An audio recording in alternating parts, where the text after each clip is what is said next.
रूप पातालोचने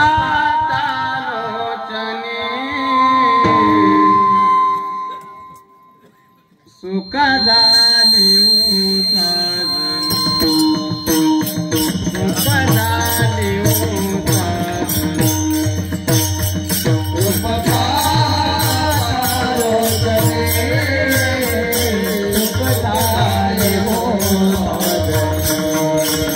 सुख झाली सुख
सदा नाम घोष करु हरि कथा घोष करु हरि कथा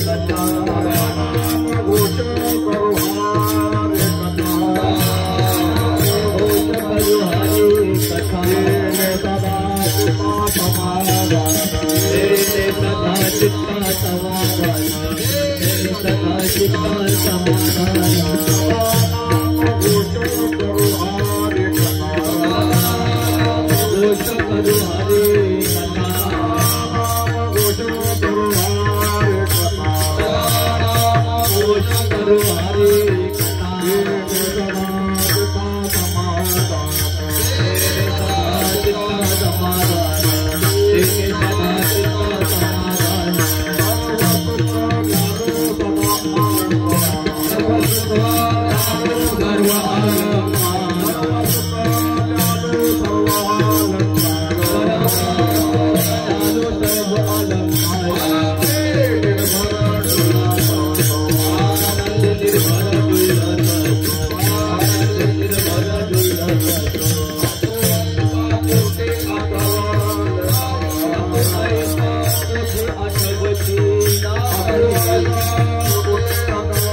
समाधान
सदा नाम घोष करो हरि कथा सदा नाम घोष करू हरि कथा तेणे सदा चित्ता समाधान सर्व सुख ल्यालून सर्व अलंकार आनंदे निर्भर डुलत असो असवायसा कोठे आठवची नाही असवायसा कोठे आठवची नाही देहीच विदेही भोगुदशा सर्व सुख ल्यालून सर्व अलंकार आनंदे निर्भर डुलत असो तुका म्हणे आम्ही झालो अग्निरूप लाभोने दुपाप पुण्यांग सर्व सुख ल्यालो सर्व अलंकार आनंदे निर्भर डुलत असो पांडुरंगा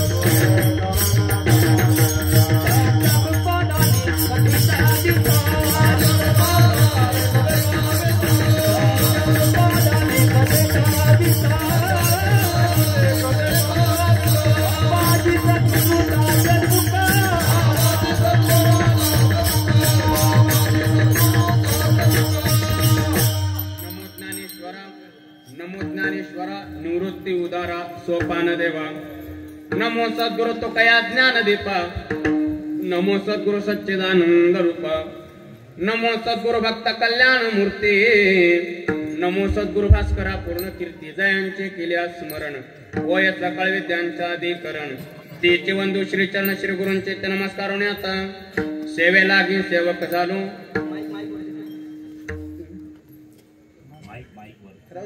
मला जागा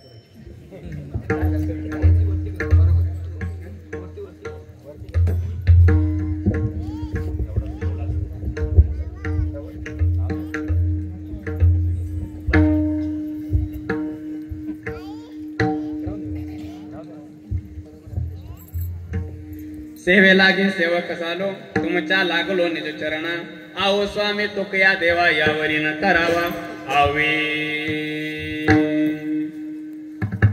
सदा नाम घोष करो हरि कथा सदा नाम घोष करो हरि कथा तेणे सदा चित्ता समाधान सर्व सुख ल्यालो सर्व अलंकार आनंदे निर्भर डुलत असो प्रस्तुत प्राप्त प्रसंगी चिंतन रूपी सेवे करता निवडलेला अभंग मान भगवत भक्त संत श्रेष्ठ जगद्गुरु तुकोबारा महाराजांचा 4 चरणाचा या अभंगातून तुकोबारा आम्ही सदा नाम घोष करू आणि सदा हरीची कथा करू या भक्ती साधनाच्या बळावर आमच्या जीवनामध्ये काय क्रांती झाली सोप्या भाषेत झालेली अवस्था प्रगट करतात विठाला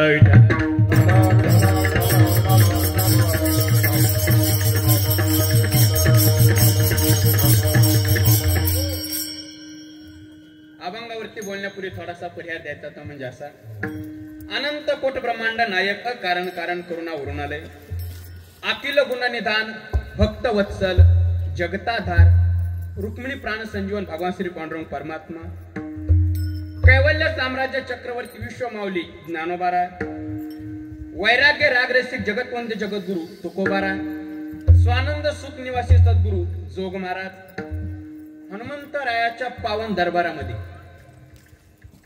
युवा वारकरी महोत्सव तथा युवा भाविक महोत्सव श्री क्षेत्र गुणदे देऊळवाडी ग्रामस्थ मंडळींच्या तन मन धनातून हा संपन्न होत असलेला आपला एक दिवसीय ज्ञान यज्ञ तथा अन्नदान सोहळा त्यातील जी कीर्तनाची सेवा या आयोजक संयोजक नियोजक या कमिटीच्या माध्यमातून माझ्या वाटेला आलेली कीर्तनाची सेवा आहे पण सुरुवातीला एक वाक्य आवर्जून बोलतो बघा इथं आल्यावर असं वाटायले हे कीर्तन आपल्या देऊळवाडीत नाहीच मग आळंदीतच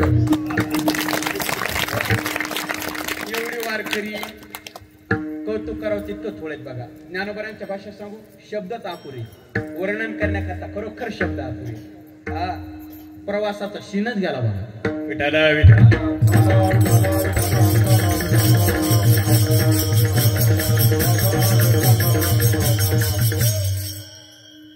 जसं अलंकापुरी पुण्यभूमी आणि पवित्र तसाच देऊळवाडी झाली बघा, पुण्यभूमी आणि पवित्र. सकाळपासून नामचिंतनाचा उशी, रुद्राभिषेक, पुन्हा घटस्थापना, नंतर प्रवचन, गाथा भजन, हरिपाठ, हे कीर्तनाचं आयोजन. म्हणजे अखंड नामचिंतन चालू, म्हणजे साधा नामचिंतन चालू, म्हणून साधा नाम घोष अभंगाची निवड केली. बाकी काय नाही दुसरं, सतत चालू आहे. आणि आमचं नामचिंतन सदा आहे. साधा म्हणजे सतत. आणि त्याचा परिणाम आमच्या चित्ताला सतत समाधान प्राप्त व्हावं. एक होतो चित्ताला समाधान फक्त नाम घोषणच प्राप्त होतं, संसारात समाधानच प्राप्त होत नाही. म्हणून या अभंगाची निवड केली. विठाल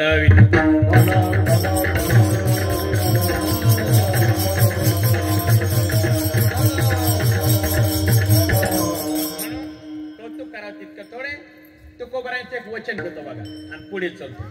तुकोबरा म्हणतात, मनुष्यानं अशा ठिकाणी जात जावं तिथे गेल्याच्या नंतर त्याला तीर्थाची अनुभूती येत जात.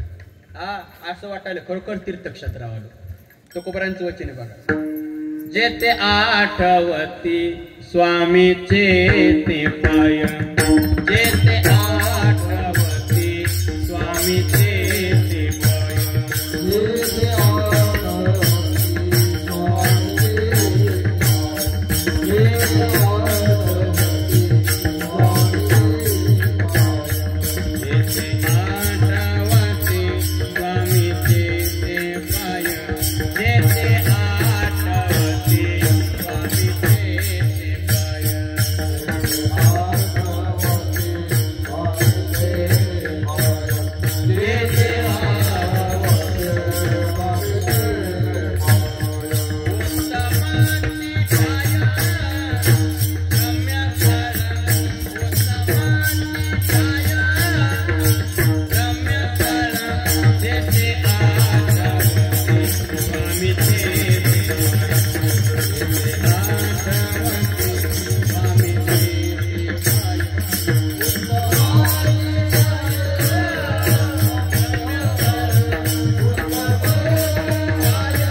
स्वामीचे ते पाय, उत्तम चिठाय रम्य स्थळ.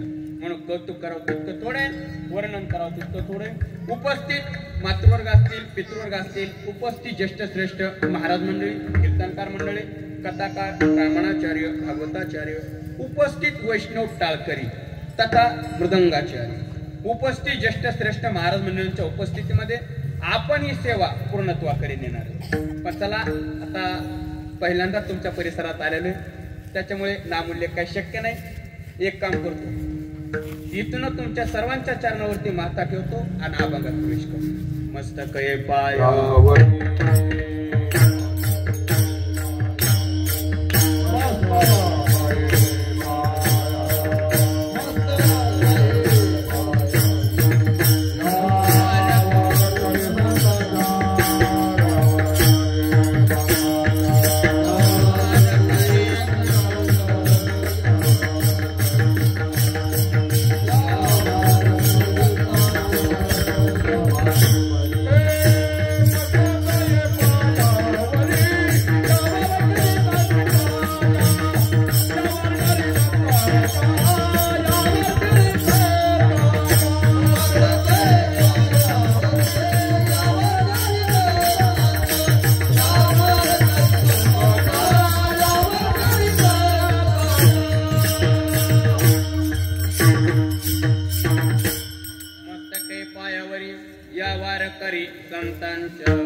सदा नाम घोष करू हरिकथा, सदा नाम घोष करू हरिकथा, तेने सदा चित्ता समाधान, सर्व सुख कल्याण सर्व अलंकार, आनंद निर्भर डुलत असो.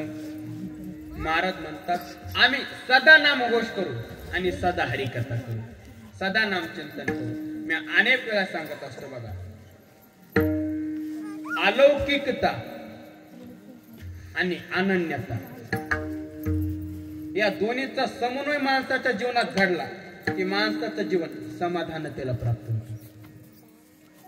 अपेक्षा कशाची? समाधानाची. समाधान पाहिजे चित्ताला. हे पहा, अलौकिकता आणि अनन्यता या दोन्हीचा समन्वय माणसाच्या जीवनात घडला की माणसाचं जीवन सुखी बनते.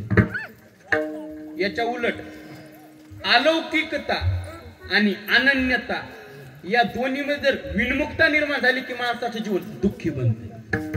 म्हणून जे जे अलौकिक आहे तिथंच आपलं जीवन अनन्य व्हावं. तुम्ही म्हणता मग अलौकिक काय? तात्विक चिंतन जर केलं तर निकळ शुद्ध परमात्मा तत्वच अलौकिक आहे. आणि उपाधी भेदाने जर विचार केला तर 3 गोष्टी अलौकिक आहेत. कोणत्या 3 गोष्टी अलौकिक? देव अलौकिक, देवमान्य संत अलौकिक आणि देवाचं नाम अलौकिक. या 3च गोष्टी जगामध्ये अलौकिक आहेत. देव, संत आणि नाम. मग तुम्ही म्हणता तिघांनाच अलौकिक का म्हणायचं? पहा, अलौकिक ते असतं, अलौकिक त्याला म्हणतात. कशाला? लौकिक जगाला जे कळत नाही त्याला अलौकिक म्हणतात. एक, काळाची सत्ता ज्याच्यावर चालत नाही त्याला अलौकिक म्हणतात. 2, आणि पंचमहाभूतामध्ये जे अडकत नाही त्याला अलौकिक म्हणतात. 3.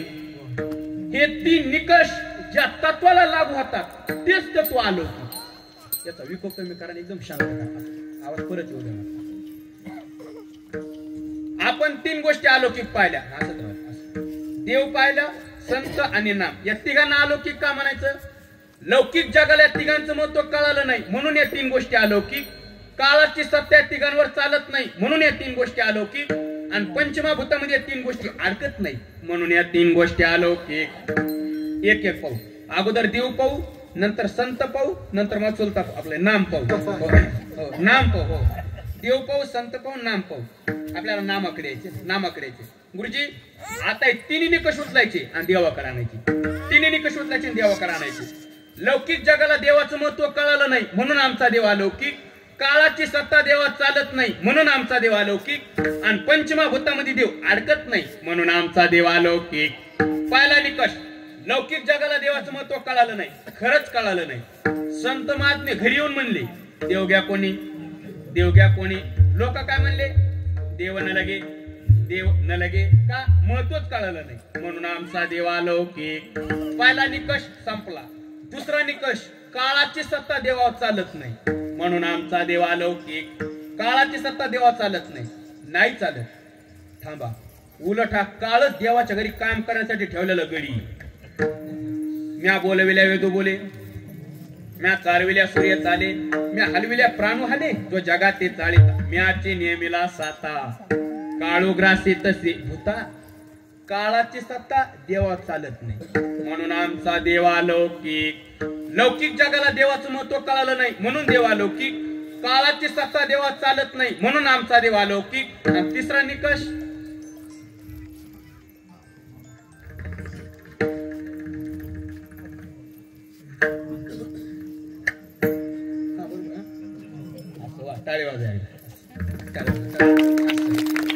पंचमहाभूतामध्ये देव अडकत नाही म्हणून आमचा देव अलौकिक.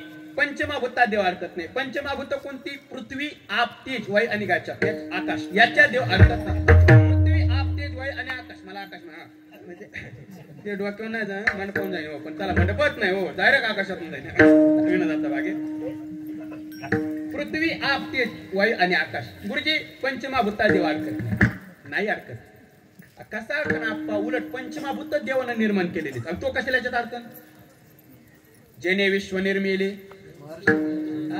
एकल्या नकांट्याचे म्हणून येणे केले निर्माण 14 युवने गगन चंद्र सूर्य मेघ तारंगणे 5 महाभूते भौतिक भिन्न भिन्न हो ऐसा लागावी माया सूत्रधारी.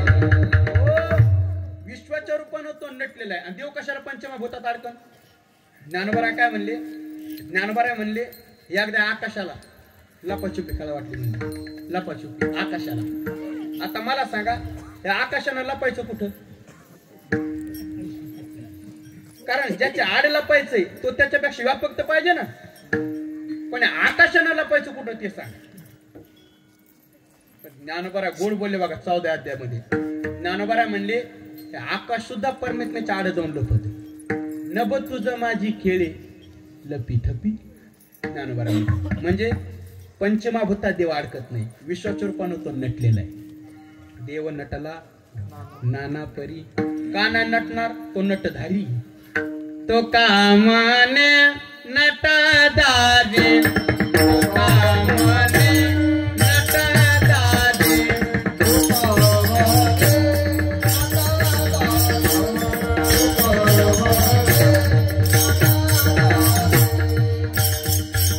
तो कामाने नटधारी, तो कामाने नटधारी. कामाने नटधारी, तो कामाने नटधारी, तो कामाने नटधारी. तो कामाने नटधारी, तो कामाने नटधारी.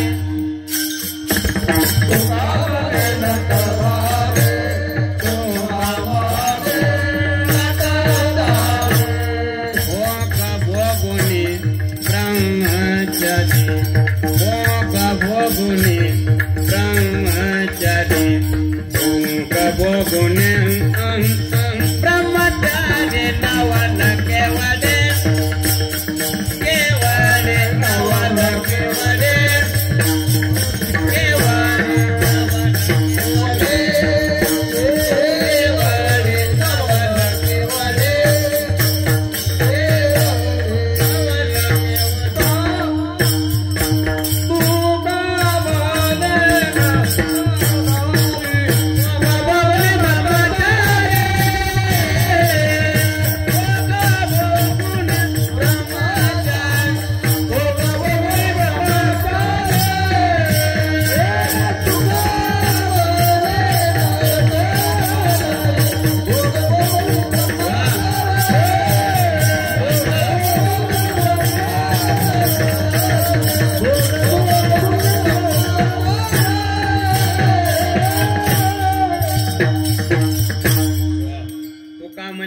नटधारी.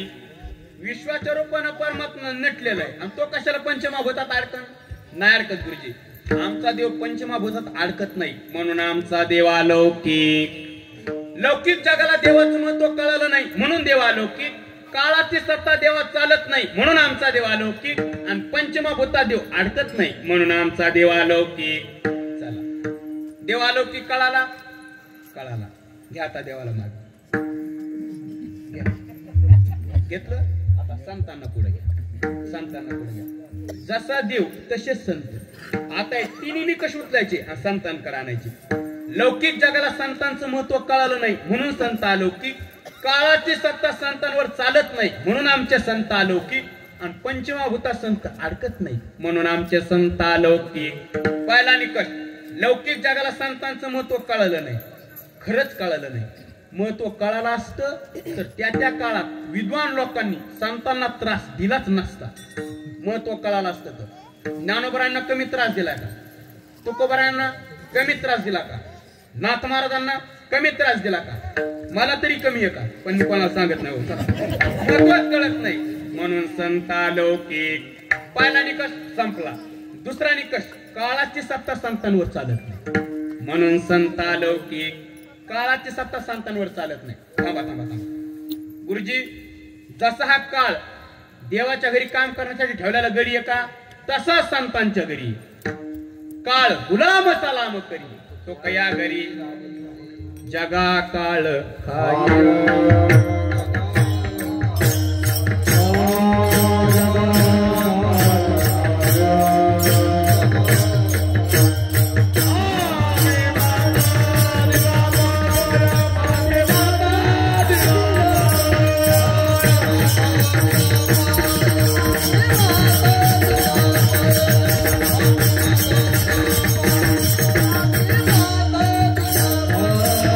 जगा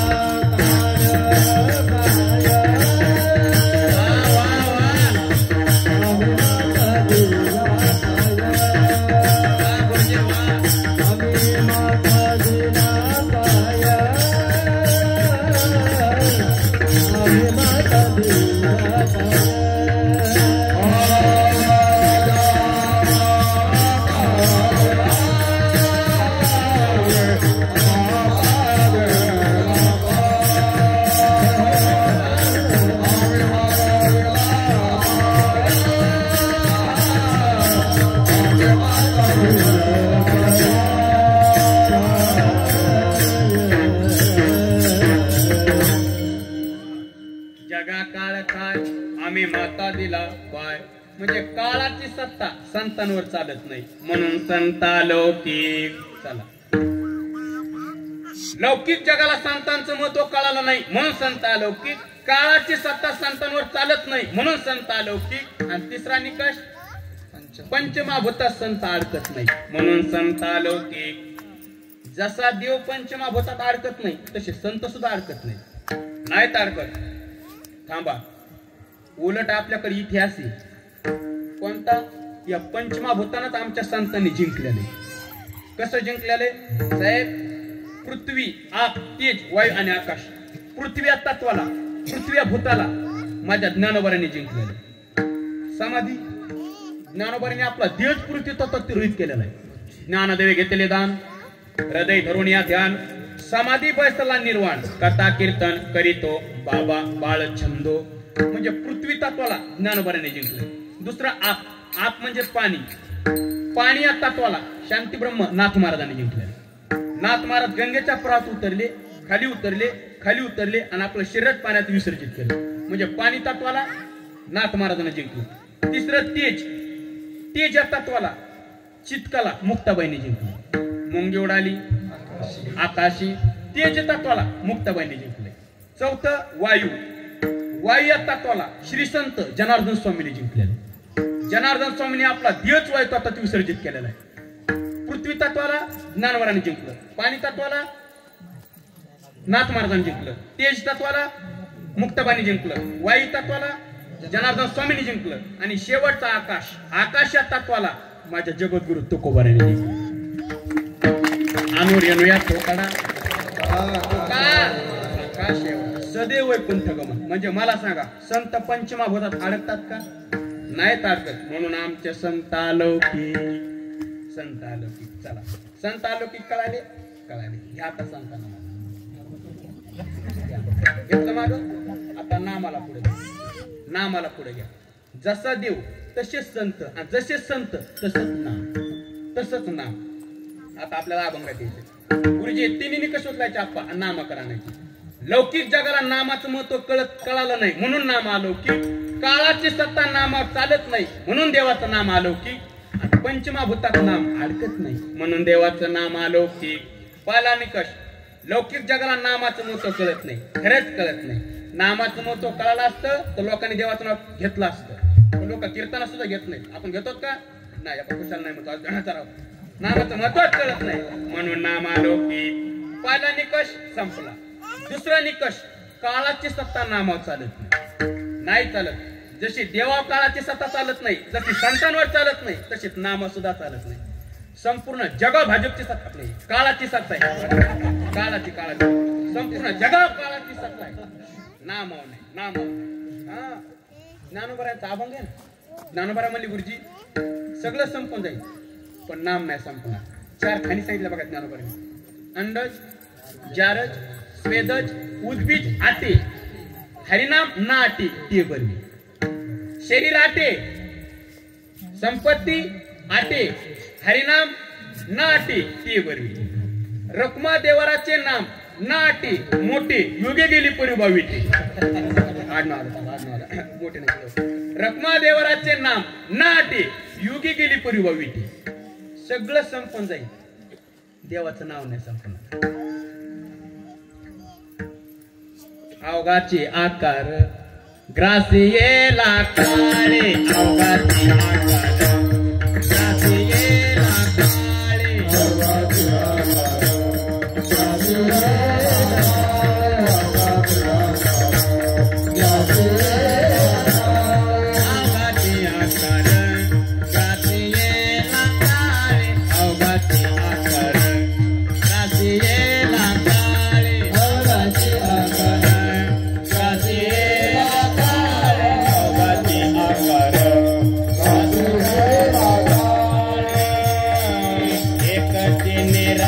हरचे नाम, एकते निराळे हरचे नाम, अवघाचे आकार ग्रासियेला काळे, अवघाचे आकार ग्रासियेला काळे. एकते निराळे हरचे नाम, एकते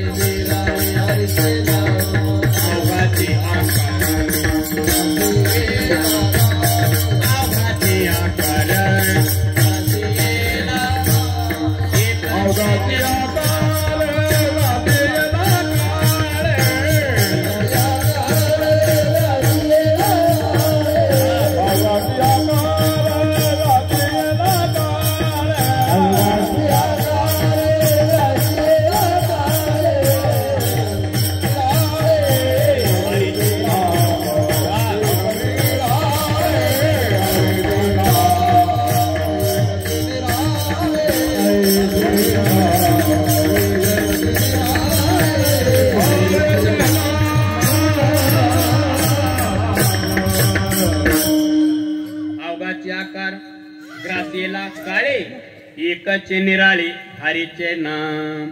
चला, काळाची सत्ता नामावर चालत नाही म्हणून देवाचं नाम अलौकिक. लौकिक जगाला नामाचं महत्व कळालं नाही म्हणून नाम अलौकिक. काळाची सत्ता नामावर चालत नाही म्हणून नाम अलौकिक. आणि तिसरा निकष, पंचमहाभूतात नाम अडकत नाही म्हणून देवाचं नाम अलौकिक.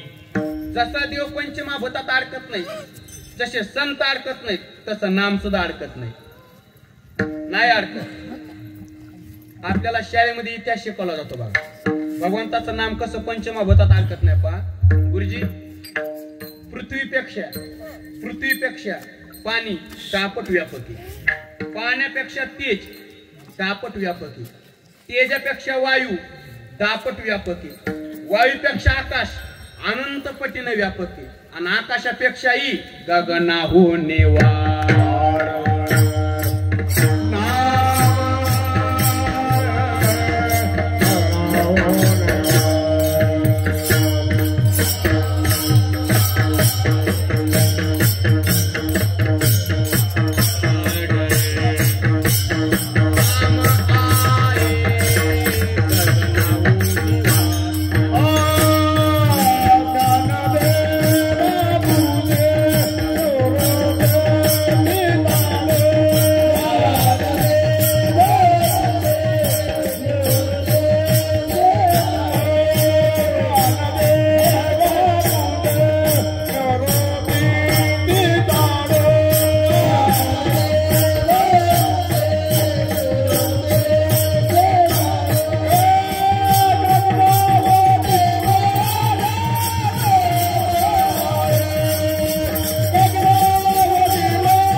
ज्ञानदेव पुसे निवृत्तीचे झाड गगनाहून वाढ नामाये.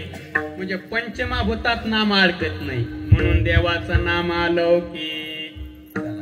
देव अलौकिक कळाला, संत अलौकिक कळाले, नाम अलौकिक कळालं. हे पहा, आपलं जीवन एकतर देवाशी, एकतर संतांशी आणि एकतर नामाशी, तिघाशीच अनन्य झालं पाहिजे. का? कारण या 3च गोष्टी अलौकिक आहेत. आणि या तिघाशी जीवन अनन्य झालं तरच जीवन सुखी बनते, तरच जीवन समाधानतेला प्राप्त होते. तो बरं आहे. समजा तुम्ही म्हणता तिघाशी जीवन अनन्य करा, आणि समजा आम्ही जर या तिघाशी जीवन अनन्य नाहीच केलं तर मग आमचा तोटा काय होईल? तिघाशी, कोणा तिघाशी? या तिघाशी, सासरवाडीशी, आपले देवाशी, संतांशी, नामाशी, देवाशी, या तिघाशी, सासरवाडीशी नाही. तिघाशी जर नाहीच अनन्य केलं तर मग आमचा तोटा. तुकोबारा म्हणले अर्धा तास झालं सांगलो अनन्य करा, आणि पुन्हा म्हणतो नाही केलं ते. म्हणजे सरळ बोलायला तर आडवं बोलायला. जर अनन्य नाही केलं तिघाशी, एक तोटा सांगू का? जर देवाशी अनन्य नाही केलं, तोटा पचतील खानी 84च्या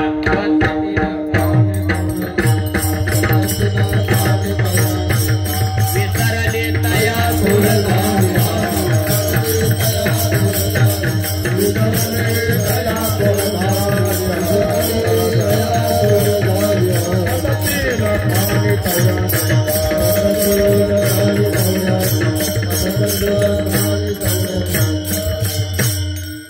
विसरली तया थोर झाली हानी पचतील खानी 84च्या.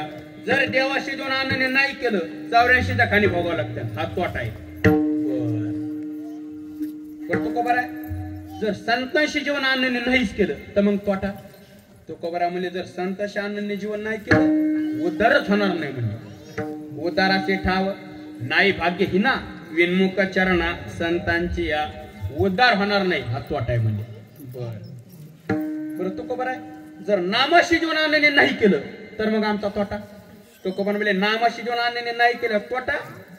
मला काय विचारतो तोटा तू ज्ञानोबरांना जाऊन विचारा. ज्ञानोबरा म्हणजे जर नामाशी जीवन आनंद नाही केलं तुझ्यासारखा पापी तूच म्हणजे. नामाशी विनमुख डोनर पापिया हा तोटा आहे म्हणजे. बर ठीक आहे कळालं. तुकोबरा एक विचारू का तुम्ही कोणाशी जीवन आनंद केले ते सांगा बरं. तुम्ही कोणाशी आनंद केले. तुकोबरा म्हणजे वागा आम्ही तिघाशी जीवन आनंद केले. तिघाशी आनंद केले देवाशी संतांशी नामाशी. कसं केलं देवाशी कसं आनंद केलं तुकोबरा म्हणजे सांगतो ना. एक धरला चित्ती आम्ही रुक्माईचा पती हे आमचं जीवन देवाशी आनंदी. संतांशी तर पहिल्यापासूनच आनंदी. काय सांगू आता संतांचे उपकार गुरुजी हे आमचं जीवन संतांशी आनंदी. नामाशी सुद्धा आनंदी. एक गावी आम्ही नाम अनेका पैकार हे आमचं जीवन नामाशी आनंदी म्हणजे. तुकोबरा आता तसं नका सांगू. मग आजच्या मग अभंगात कोणाशी आनंद केले ते सांग. म्हणजे आम्हाला पुढे जायचा रस्ता कळतो. कोणाशी आनंद केले ते सांगा. देवाशी संतांशी नामाशी. नामाशी आनंद कशा पद्धतीने आनंद केले कशा पद्धतीने आनंद केलं त्याचं वर्णन तुकोबरा आहे अभंगाच्या पहिल्या चरणात. सदा नाम गोज करो हरि कथा. सदा नाम गोज करो हरि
हरिकथा तेने सदा चित्ता समाधान.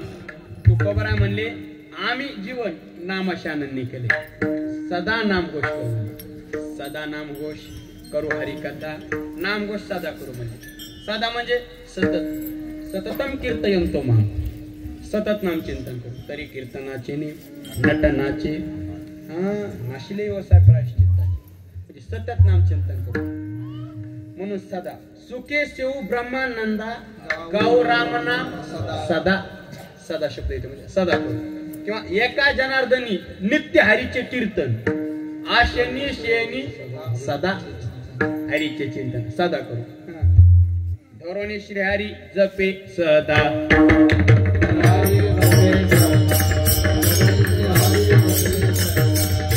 देवा मौन जपवा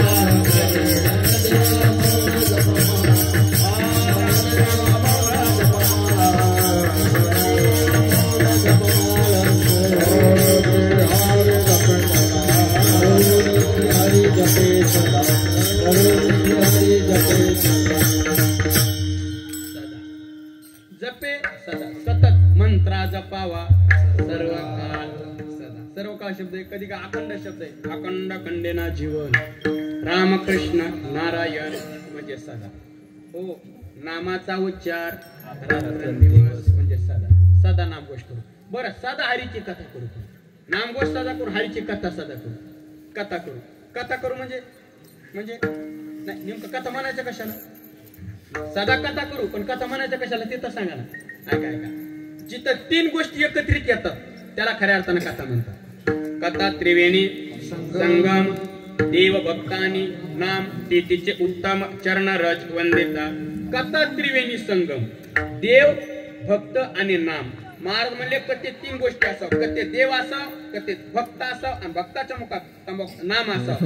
या तीन नाम या तीन गोष्टी जिथं एकत्रित येतात त्याला खऱ्या अर्थानं कथा म्हणतात. कथा त्रिवेणी संगम नाम. हो या तीन गोष्टी जिथं एकत्रित येतात त्याला खऱ्या अर्थानं कथा म्हणतात. म्हणून करू हरिकथा. बरं तू खबर आहे कथेचा फायदा सांगा ना तुम्ही. कथेचा फायदा नसतो बघा. मग कथेचे फायदे असते. फायदा एक वचन फायदे अनेक वचन. हा फायदे कथेचे काय फायदे. एक नाथ महाराजांचं वचन येतात. तापल्या तापे शेणालिया मार्गी पुढे टाकी वेगी कृष्ण कथा गंगा दावळे उदक मना पुढी घेता ओलवते. राम कृष्ण हरी जय राम कृष्ण जय जय राम कृष्ण. कथा सुनात राम सकल गुणदान की रामायण पुण्य कथा वचन नव्हतं पण रामप्रभू आलेच ना म्हणून वचन घेतलं. तापल्या तापे शिनलिया मार्गी पुढे टाके वेगे कृष्ण कथा. कथा का करायची. तापलिया तापे आणि शिनलिया मार्गी म्हणजे संसारामध्ये तापलेला जीव आणि परमार्थात शिनलेला साधक दोघाला भगवंताची कथा समाधान प्राप्त करून देते. संसारात जीव तापतो आणि परमार्थात साधक शिनतो. संसाराच्या तापे तापलो मी देवा. संसारात जीव तापतो आणि परमार्थात साधक शिनतो. कधी साधक शिनले साधन साधिता अभागी असं परमार्थात शिनलेला साधक या दोघाला भगवंताची कथा समाधान प्राप्त करून देते. संसारात जीव तापतो. संसारात जीव तापतो. आता जाऊ द्या किती भरपूर कारण आहेत. एक कारण थोडंच मिनिटाला मनुष्य तापतो पण बायकोन आलं जरा जास्त तापते. दुसरं काय संसारात जीव तापतो बरोबर. आणि परमार्थात सुद्धा साधक शिनतो. साधक शिनतो परमार्थात सुद्धा. कधी शिनतो गुरुजी आपण ज्ञानोबार आहे बुद्धिरूपी मैत्रिणीला बोलतात. ज्ञानोबार आहे बुद्धिरूपी मैत्रिणी. अगं सखे ऐक काय. अगं ज्या परमात्म्या करता मी संसाराचा त्याग केला आणि परमार्थात आली. ज्ञानोबा म्हणतात ज्या परमात्म्या करता मी संसाराचा त्याग केला आणि परमार्थात आली. आणि मग काय झालं. अगं परमार्थात आल्यावर तो परमात्मा मला बोलायला तयार नाही म्हणजे शीन होणार नाही. म्हणजे ज्याच्यासाठी संसार सोडायचा परमार्थात यायचं परमार्थात आला बोलतच नाही म्हणलं मग तुमच्यासाठी पक्ष सोडायचा तुम्ही आम्हाला तिकडे द्यायचं ना आपले म्हणजे तुम्ही आम्हाला ओळखायचंच नाही असं राहू म्हणजे शीन होणार नाही. संसाराचा त्याग करून परमार्थात यायचं आणि ते बोलायला तयार नाही म्हणजे शीन होणार नाही. ज्ञानोबा गोड बोलले ना जयाची आवडी संसार त्यजीला तेने का बोला दारे लाग माये तेने का बोला दारे लाग माये जयाची आवडी संसार त्यजीला. सखेच्या परमात्म्या करता संसाराचा त्याग केला आणि परमार्थात आले परमार्थात आलं तो परमात्मा बोलायला तयार नाही शीन होणार ना. पण साहेब त्या संसारात तापलेल्या जीवाला परमार्थात शिरलेल्या साधकाला दोघाला भगवंताची कथा समाधान प्राप्त करून देते म्हणून करू हरिकथा. म्हणून आमच्या चित्ताला सतत समाधानी. त्याचं दुसरं चरण असं गोडे कृष्ण कथा गंगा सावळे उदक भगवंताच्या कथेला उदक म्हटलं. उदक उदक म्हणजे पेट्रोल पाणी पाणी गाडीत टाकलं पाणी कलोळाचं नाही बरं कलोळाचं पाणी ते नाही. भगवंताच्या कथेला पाणी म्हणतात. पाणी का म्हणतात कथेला पण त्याचं कारण गुरुजी पाणी का म्हणतात त्याचं कारण साहेब पाण्याकडे जाणारा मनुष्य 3 कारणामुळे पाण्याकडे जातो. भगवंताच्या कथेला पाणी का म्हणतात पहा 3 कारणामुळे मनुष्य पाण्याकडे जातो. कोणती 3 कारण? पहिलं कारण कपडे धुण्यासाठी मनुष्य पाण्याकडे जातो 1 पोहण्याकरता मनुष्य पाण्याकडे जातो 2 आणि पिण्याकरता मनुष्य पाण्याकडे जातो 3. या 3 कारणामुळे मनुष्य पाण्याकडे जातो. कपडे धुण्यासाठी जो पाण्याकडे चाललाय भगवंताच्या कथेला पाणी का म्हणतात ते मी सांगतो. कपडे धुण्यासाठी जो पाण्याकडे चाललाय त्याला वाटत असतं पाणी स्वच्छ असावं. पोहण्याकरता जो पाण्याकडे चाललाय त्याला वाटत असतं पाणी खोल असावं त्याच्याशिवाय पोहायला मजा नाही. आणि पिण्याकरता जो पाण्याकडे चाललाय त्याला वाटत असतं पाणी थंड असावं त्याच्याशिवाय पिण्याला मजा नाही. आता याला अध्यात्माच्या बैठकी उचलू का. कपडे धुण्यासाठी जो पाण्याकडे चाललाय तो कर्म मार्ग आहे. पोहण्याकरता जो पाण्याकडे चाललाय तो ब्रह्मज्ञानी आणि पिण्याकरता जो पाण्याकडे चाललाय तो भक्त आहे. भगवंताच्या कथेला पाणी का म्हणतात? कपडे धुण्यासाठी जो चाललाय तो कर्म मार्ग म्हणजे त्याला कपडे धुवायचे.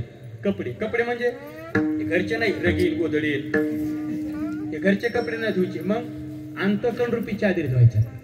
भगवंताच्या कथेला पाणी का म्हणतात? ज्याला अंतकण रूपी चादरी धुवायच्या त्याच्यासाठी आमच्या कथेचं पाणी स्वच्छ आहे म्हणून भगवंताच्या कथेला पाणी म्हणतात. बरं अंतकण रूपी चादरी का धुवायच्या? अनेक जन्मात पांघरल्यात म्हणून धुवायच्या.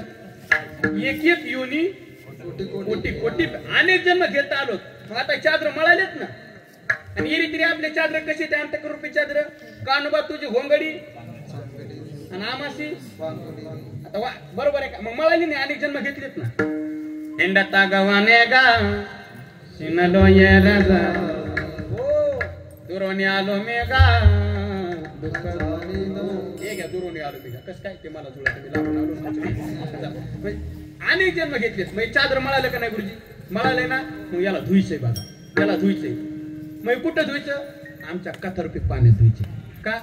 7 दिवसात अंतकण रूपी चादर जर जिकडे धुला आणलं कथेकडे तर धुनच निघणार म्हणून भगवंताच्या कथेला पाणी म्हणतात. आणि अनेक जणांना धुतलेच नाही चांगल्यानं धुवून निघले चांगल्याची चादर धुवून निघले किती मळक असू द्या धुनच निघणार.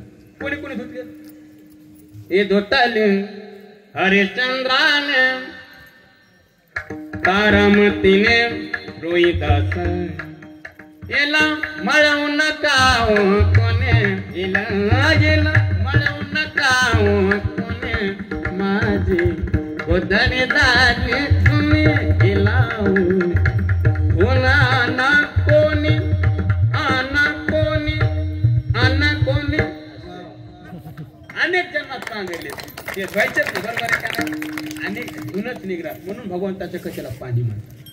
पहिलं कारण पहिला कशा करता पाण्याकर कपडे धुण्याकरता.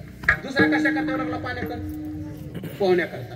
पोहण्याकरता येऊ लागला त्याला वाटतं असतं पाणी खोल असावं. तो कोणी तो ज्ञानी त्याला वाटतं पाणी खोल असावं. पण गुरुजी आमच्या कथेचं पाणी खोल आहे म्हणजे 7 दिवसात ग्रंथच सांगणं होत नाही एवढं ज्ञान ग्रंथात किती पोहू द्या तळच सापडत नाही इतकं खोल पाणी कथेचे आमच्या इतकं ज्ञान आमच्या कथेचे म्हणून भगवंताच्या कथेला पाणी म्हणतात. दुसरं करा. तिसरा कशा करता लागला पाण्याचा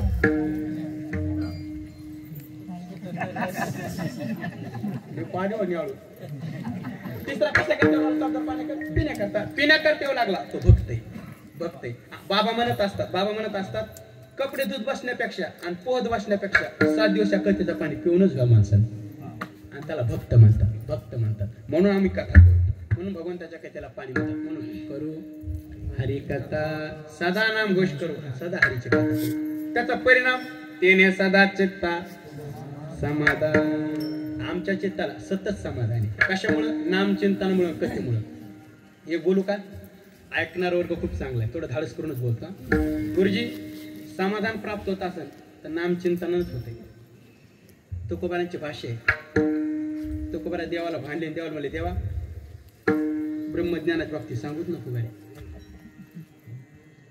नको ब्रह्मज्ञान देवा मी भक्त तू देव तुकोबारा देवाला भांडले देवाला म्हणले देवा ब्रह्मज्ञानाची गोष्टी तुम्हाला सांगूच नको म्हणले करायचं असेल तर एकच कर मी भक्त तू देव ब्रह्मज्ञानाच्या मार्गाने का नको धाडस करून बोलतो साहेब ब्रह्मज्ञानात भजनाचा आनंद घेता येत नाही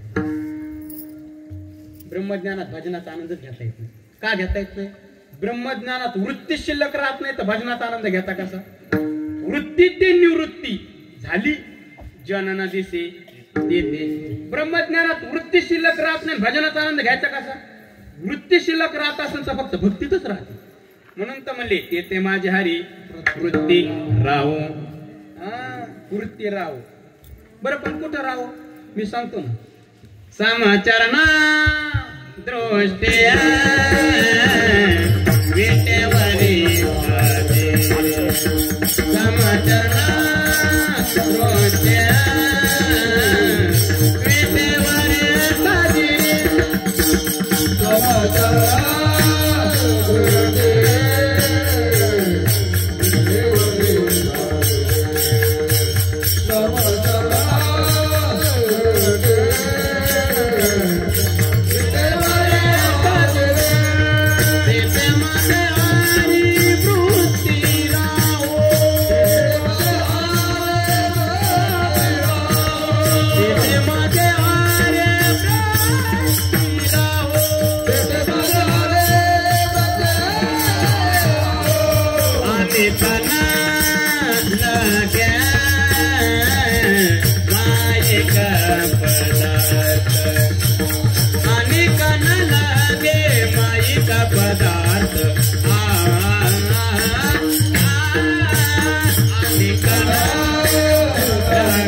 ते माझे हरी वृत्ती राहू वृत्ती शिल्लक ठेवायची आणि गुरुजी वृत्ती शिल्लक राहत असेल तर भक्तीतच राहते ब्रह्मज्ञानात वृत्ती शिल्लक राहत नाही भजनात आनंद घ्यायचा कसा ब्रह्मज्ञानात वृत्ती शिल्लक राहत नाही वृत्ती शिल्लक राहते भक्तीतच राहते ते माझे हरी वृत्ती राहू ताईची या राहू म्हणले माझे चेत तुझे पायी आईचे करे काय माझे चेत तुझे पायी अरे दरून या पायी बाबा अरे दातारा चतुरा तो शिरोमणी लावण्याचे कान चतुरा तो शिरोमणी माझ्या चिंता तुझे पागे तेथे माझ्या हरी वृत्ती राहूच म्हणली माझे चित्त तुझे पायी राहे राहू शब्द वापरला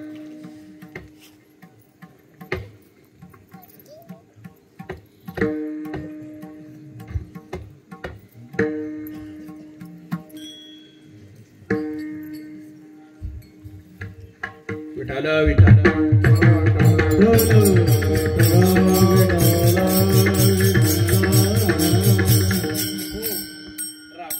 वृत्ती जावं म्हणले नाही वृत्ती राहू म्हणले वृत्ती जाणं वेगळं आणि राहणं वेगळं मुलगा शाळेत मनानं जावा का नेऊन घाला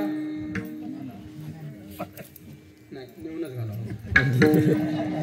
मानानं जा हा राहणं वेगळं एक विद्यार्थी कीर्तनात टाळवा देत होता गुरुजी कीर्तनात टाळवा जात होता आणि कीर्तन संपल्याच्या नंतर बैठकीमध्ये बसल्याच्या नंतर मी त्याला म्हणलं बाळा टाळ चांगला वाजवतोस कोणाचा आहेस त्याचे वडील तिथंच होते त्याचे वडील म्हणले महाराज माझंच कार्टे माझंच का तुला असं का बोलायला आहे का इतकं चांगले संस्कार केले त्याच्यावर असं का म्हणाला ते म्हणले तुम्हाला काय सांगा म्हणले मला वाटत होतं म्हणले माझ्या पोरानं तुमच्यासारखं कीर्तन करा असं म्हणतात लोक नुसतं म्हणते तो ते बंद करा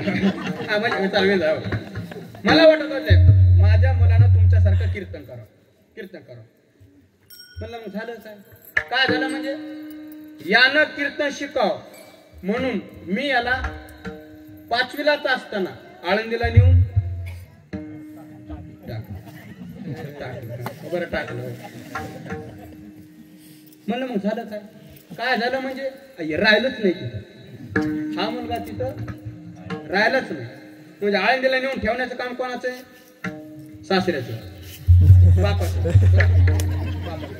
आणि तिथं राहणं काम कोणाचं आहे जावायचं बरोबर आळंदीला नेऊन ठेवण्याचं काम कोणाचं आहे बापाचं राहणं काम कोणाचं आहे पोराचं तो तसं पण पोरग तिथं राहिलंच नाही नेऊन ठेवलं पण तिथे राहत नाही तसं तुकोबाराम म्हणले मी माझी वृत्ती तिथे नेऊन ठेवतो भगवंताच्या पायाजवळ पण करावं काय ती राहतच नाही म्हणून राव शब्द वापरला जाऊ म्हणले नाही वृत्ती जात होती पण राहत नाही म्हणून ते माझ्या हरी वृत्ती राव आणि वृत्ती शिल्लक राहत असेल तर भक्तीतच राहत ब्रह्मज्ञानात वृत्ती शिल्लक राहत नाही साहेब जागृत अवस्थेत वृत्ती ईश निर्मित पदार्थाशी संलग्न झालेली जागृतीत सुषुप्तीमध्ये वृत्ती उपादानात लीन होती समाधीमध्ये वृत्तीचा बाध होतो उन्मनीमध्ये वृत्ती उन्मन होऊन जाते तुरीय अवस्थेत वृत्ती अधिष्ठानात लीन होते स्वप्नामध्ये वृत्ती मनसंकल्पित पदार्थाच्या सहवासात जाते भक्तीच अशी की भक्तीत वृत्ती शिल्लक राहते म्हणून तर म्हणले ते माझ्या हरी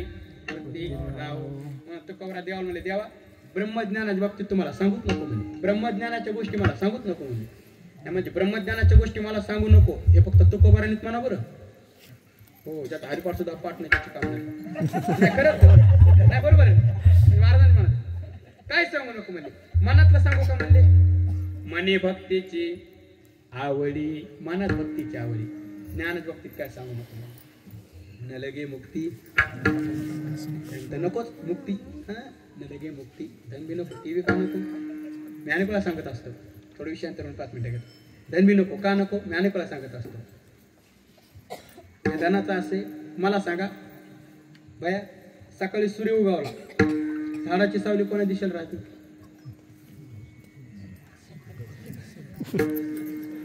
पश्चिमेला आणि सूर्य मावळाच्या वेळेला बरोबर वागा तसे धनाचे तसे धनाचे या धनाचा ना धर विश्वास तर वरच्या